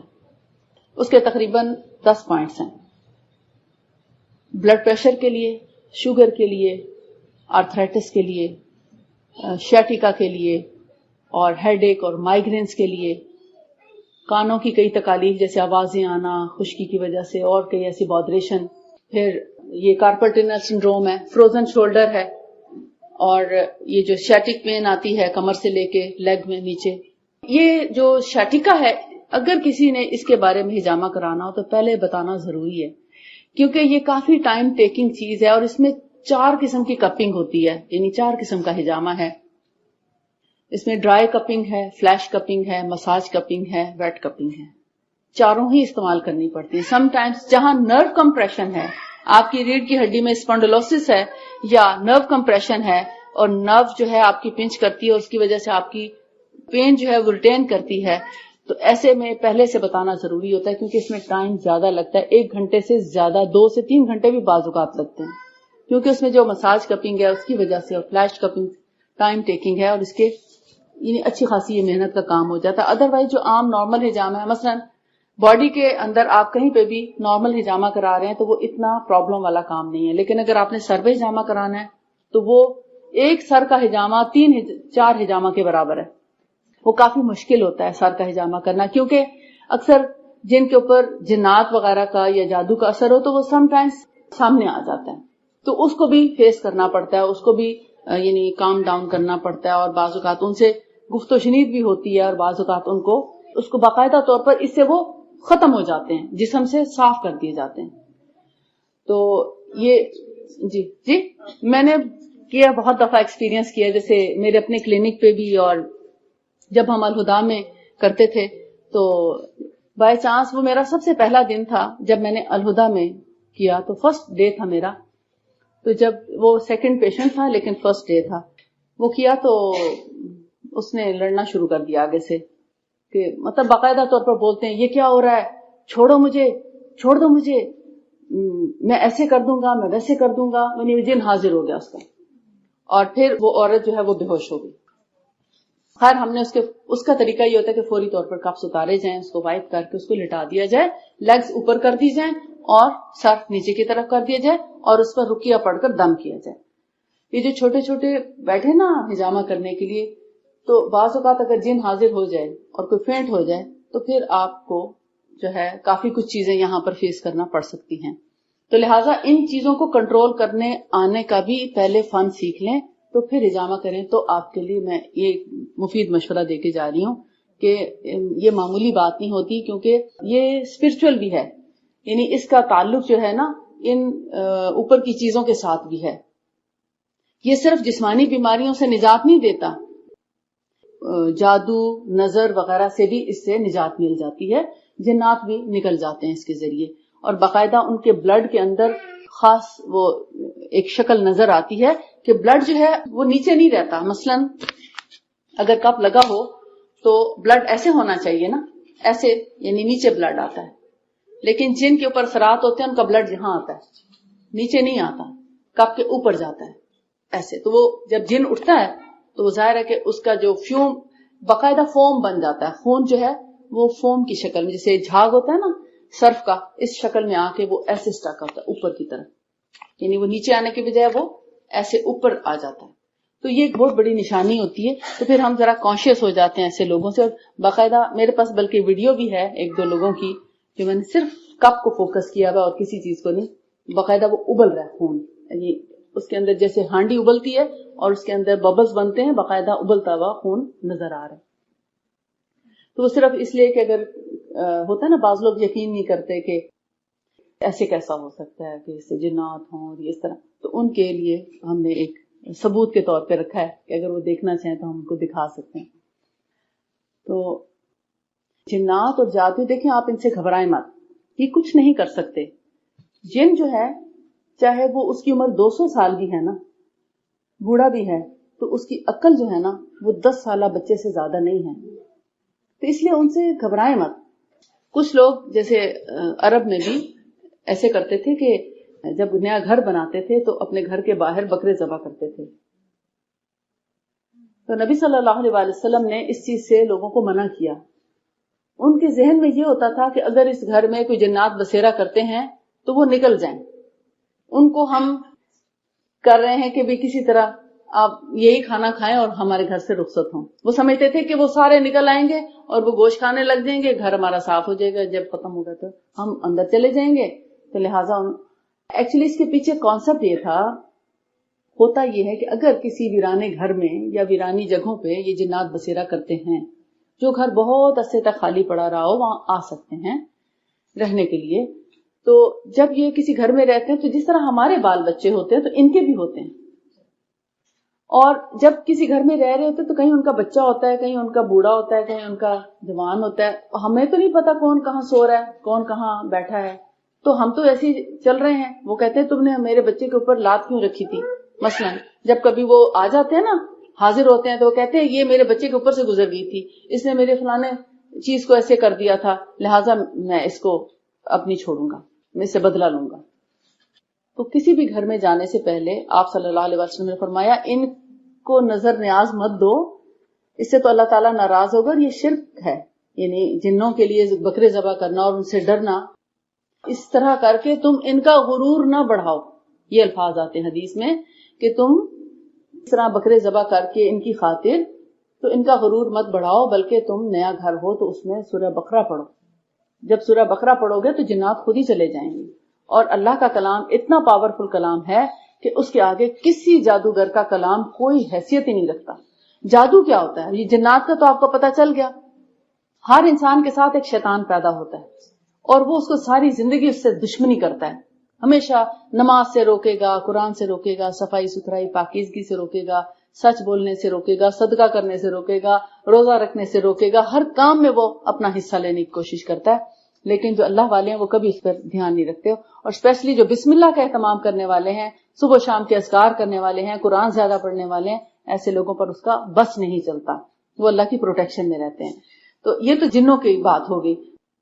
تو جادو کیا ہوتا ہے اصل میں؟ جادو جو ہے, جادوگر پہلے تو سب انسانوں میں سے نجس, خبیث اور رذیل قسم کا انسان ہے, جو اپنے ایمان سے پھر جاتا ہے, مرتد ہو جاتا ہے, اللہ کی ناراضگی کا باعث بنتا ہے. کس طرح کہ وہ قرآن پاک کی بے حرمتی کرتا ہے, اس کے اوپر نعوذ باللہ اپنی گندگی پھینکتا ہے.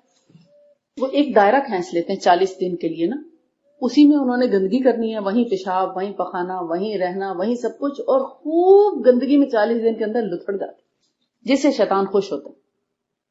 اور پھر وہ شیطان سے دعائیں کرتا ہے اور کہتا ہے میں اللہ کو رب نہیں مانتا, میں تجھے رب مانتا ہوں. ابلیس کو کہتا ہے. اور اس طرح کرتے جب وہ شیطان 40 دن تک اس کو دیکھتا رہتا ہے کہ ہاں یہ واقعی اللہ کی نفی کر رہا ہے اور میرے سے ہی مانگ رہا ہے, تو پھر وہ اس کے ہاتھ میں کوئی موکل دے دیتا ہے. موکل نہیں, کوئی جنات اس کے قبضے میں کر دیتا ہے جس سے وہ کام لیتا رہتا ہے.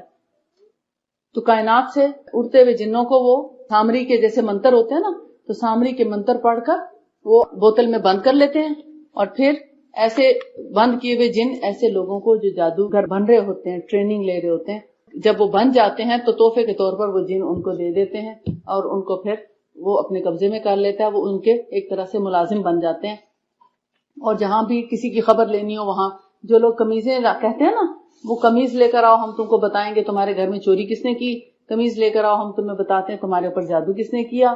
یہ سب وہ جادوگر لوگ ہوتے ہیں, ان کے پاس کبھی قمیضیں نہیں لے کر جانی چاہیے. جو قمیضیں لے کر جاتا ہے وہ ہمیشہ کا ان کا کلائنٹ بن جاتا ہے. پھر زندگی بھر وہ اپنے موکل بھیج بھیج کے آپ کے گھروں میں شرارتیں کراتے ہیں. آپ کی چیزیں وہ خود ہی اٹھا رہے ہوتے ہیں. اصل میں آپ کہتے میں چیز رکھ کے بھول گئی, زیور نہیں مل رہا, مثلا چوڑیاں رکھی تھی غائب ہو گئیں, یہ سب اٹھا کے لے جاتے ہیں. پھر کیونکہ آپ نے خود جا کے اپنا ایڈریس دیا ان کو 1 منٹ میں آپ کے اس شیطان سے جو آپ کے ساتھ پیدا ہوا ہے اس سے ساری خبریں لے لیتے ہیں, کہاں رہتا ہے, کیا کرتا ہے, وہ سب 1 منٹ میں. آپ ان کو کچھ بھی نہ بتائیں, آپ کہتے ہیں کتنا پہنچا ہوا ہے, اس کو سارا پتا ہے. اور بتاتا کون ہے؟ شیاطین ایک دوسرے کو بتاتے ہیں. ہمارے ساتھ جو شیطان پیدا ہوا ہے نا, ہمزاد, جب ہم ایسے جادوگروں کے پاس اللہ نہ کرے کہ کبھی جائیں, تو وہ ہمارا ہمزاد جو ہے ان کے شیطان کو ساری خبریں دے دیتا ہے. لہٰذا وہ اس کے ذریعے ہم تک پہنچ جاتے ہیں اور ہماری تمام معلومات ان کے پاس چلی جاتی ہیں. وہ آپ کو بتائے گا آپ کے گھر میں اتنے افراد رہتے ہیں, آپ فلاں کرتے ہیں, ہم کہتے ہیں بہت پہنچا ہوا ہے. تو ہم نے یہ دیکھا کہ جادوگر جو ہے انتہائی خبیث انسان ہے, اس سے بھی ڈرنے کی کوئی ضرورت نہیں. اس کے اپنے کچھ الفاظ ہوتے ہیں, جیسے وہ سامری کے منتر ہوتے ہیں ان کے پاس, سامری کا پتہ ہے نا آپ کو، جو موسیٰ علیہ السلام کے زمانے میں جب آپ گئے اللہ کی عبادت کے لیے، تورات لینے کے لیے، تو پیچھے انہوں نے زیور جمع کر کے بچڑا بنا لیا، تو پھر اس نے کہا کہ میں نے فرشتے کو جاتے محسوس کیا اور میں نے اس جگہ کی مٹی کو لیا اور وہ ایسے منتر پڑا، تو وہ اس میں اس جو سونے کا بنا ہوا بچڑا تھا اس پر پھونکا تو وہ بولنے لگ گیا، اور لوگوں کو کہا کہ یہ تمہارا خدا ہے۔ موسیٰ تو اپنے خدا کو ڈھونڈتا ہوا گم ہو گیا اور خدا بھی گم ہو گیا، لہذا اب اسی کو خدا مان لو، تو انہوں نے اس کو خدا بنا کے پوجنا شروع کر دیا۔ کچھ لوگوں نے اس کی بات مان لی۔ بہرحال وہ تو ایک لمبے قصے الگ سے ہیں۔ کہنے کا مقصد یہ ہے کہ جادوگر وہ سامری کے منتر پڑھ کر اور پھر کچھ لوگوں پر جنات مسلط کرتے ہیں، یا کچھ الفاظ ایسے وہ منتر پڑھتا ہے جس سے انسان متاثر ہوتے ہیں۔ آپ کہیں گے الفاظ سے کون کیسے متاثر ہو سکتا ہے؟ دو لوگوں میں لڑائی کس بات پہ ہوتی ہے اور اس لڑائی سے کوئی متاثر ہوتا ہے؟ اگر جیسے ایک گھر میں نند بھابھی ہیں تو وہ نوک جھونک کیا ہوتی ہے، اس سے کتنے دل کٹے رہتے ہیں، بعض اوقات سپریشنز کیوں ہوتی ہیں میاں بیوی میں؟ یہ صرف سب الفاظ کا کمال ہے۔ آپ کی اگر زبان میٹھی ہے سب آپ کے دوست ہیں، اگر آپ کی زبان اچھی نہیں سب آپ سے بھاگ جائیں گے۔ الفاظ کی بہت اہمیت ہے ہمارے ہاں، اور اللہ تعالیٰ نے قرآن پاک ایک کلام جو ہے نا، یہ اللہ تعالیٰ کے الفاظ ہیں، یہ اتنی پاورفل کلام بھیجی ہے کہ اس کے آگے کسی کے کلام کی کوئی وقت ہی نہیں۔ ادھر جادوگر بیٹھا ہے وہ کلام پڑھتا ہے اپنا کسی انسان کے لیے، تو اگر وہ شخص اللہ کی کلام پڑھ لیتا ہے، جیسے موعظتین ہے، اللہ کا ذکر ہے، اور کچھ نہیں تو لا الہ الا اللہ وحدہ لا شریک لہ لہ الملک ولہ الحمد وہو علی کل شیء قدیر، اگر اس کی ایک تصویر روزانہ کوئی کر لے، اس پر کسی قسم کا جادو بھی اثر نہیں کر سکتا۔ یہ ایسے پاورفل کلام ہیں کہ یہ دونوں پھر یہ ادھر سے چلتا اس انسان کی طرف سے، یہ دونوں کلام ٹکرا جاتے ہیں۔ تو آپ کا کیا خیال ہے کہ کون سا کلام پاورفل ہے؟ اللہ کا کلام پاورفل ہے۔ کبھی بھی جادوگر کا کلام جو ہے وہ افیکٹ نہیں کر سکتا۔ پھر اگر افیکٹ ہو گیا ہے تو اس کو آپ رقیہ دم، نبی صلی اللہ علیہ وسلم نے آخری 3 صورتیں بتائی ہیں، پھر آپ نے فرمایا ہجامہ کراؤ، ہجامہ سے یہ اثرات آپ دور کر سکتے ہیں۔ اور اگر جیسے آپ کو احساس ہوتا ہے کہ جیسے کچھ لوگ کہتے ہیں مجھے لگتا ہے میرے پیچھے کوئی ہے، یا مجھے رات کو ایسے دباؤ فیل ہوتا ہے، یا آپ کو کچھ آوازیں آتی ہیں گھر سے، تو ہے کچھ ہے اگر، تو بھی آپ ان سب چیزوں کا علاج کرا سکتے ہیں۔ اس کے لیے دیکھیں، سب سے پہلی بات نماز کی پابندی کریں، باوضو رہنے کی کوشش کریں، صبح و شام کے اذکار کریں، دعائیں کریں، اللہ سے دعا خاص طور پر خصوصی دعا کریں، اور پھر ہجامہ بھی کرائیں، اور ساتھ میں اپنے اوپر ہر روز ایک دم کیا کریں جو اللہ کے رسول صلی اللہ علیہ وسلم نے کیا تھا، سورہ اخلاص، فلق اور ناس، ان تینوں صورتوں کو ایک ایک دفعہ پڑھ کے ہاتھوں پہ پھونک ماریں، اور سر سے لے کر پورے جسم پر سامنے کی طرف اور پھر پیچھے کی طرف اور بازوؤں پر بھی، ہر جگہ آپ نے فرمایا جہاں تک تمہارا ہاتھ پہنچے، یعنی اپنے جو پرائیویٹ پارٹس ہیں ان پر بھی کپڑوں کے اوپر سے سارا ہاتھ پھیر کے، ایک پوری طرح کا آپ سمجھے روحانی شاور ہے یہ۔ جیسے آپ جسمانی گندگی کو پانی سے دھو کے صاف کر لیتے ہیں، تو اسی طرح آپ اللہ کی کلام کے ساتھ اپنے اوپر سے یہ شیطانی نجاست جو ہے اس کو دھو لیتے ہیں۔ تو اس کے 3 اوقات ہیں، جو سنت طریقہ ہے اس کا 3 اوقات ہیں۔ اگر آپ چاہتے ہیں نا اس سے آپ ہم صحیح طریقہ استعمال نہیں کرتے جس کی وجہ سے افیکٹو نہیں ہوتا۔ سب سے پہلے فجر کے بعد، فجر کی نماز کے بعد ان کو پڑھیں، 3 دفعہ دم کریں اپنے اوپر، ایک دفعہ تینوں صورتیں پڑھ کے پورا دم کریں، پھر پڑھیں صورتیں، پھر دم کریں، پھر صورتیں پڑھیں، پھر پورے جسم پر مسح کر کے دم کریں۔ پھر عصر کے بعد اسی طرح 3 دفعہ کریں، پھر سونے سے پہلے 3 دفعہ کریں۔ تو کسی جادوگر کی مجال نہیں ہے، کسی جن کی اور کسی آسیب کی مجال نہیں ہے کہ وہ آپ کو ٹچ کر سکے۔ اللہ تعالی ہم سب کو ان شیطان کی شرارتوں سے اور اس کے شر سے محفوظ رکھے، اور اللہ تعالی ہم سب کو توفیق عطا فرمائے کہ ہم نبی صلی اللہ علیہ وسلم کی سنتوں پر خوشی سے اور دل کی گہرائیوں سے اور محبتوں کے ساتھ رسول اللہ صلی اللہ علیہ وسلم کی سنتوں کو فالو کر سکیں، اور اللہ تعالی ہم سب کو، آپ سب کو بیماریوں سے محفوظ رکھے اور ان تمام اثرات سے بھی محفوظ رکھے۔ آپ سب کو صحت اور تندرستی عطا فرمائے۔ وآخر دعوانا ان الحمدللہ رب العالمین۔ سبحانک اللہم و بحمدک، اشہد ان لا الہ الا انت، استغفرک و اتوب الیک۔ السلام علیکم ورحمۃ اللہ وبرکاتہ۔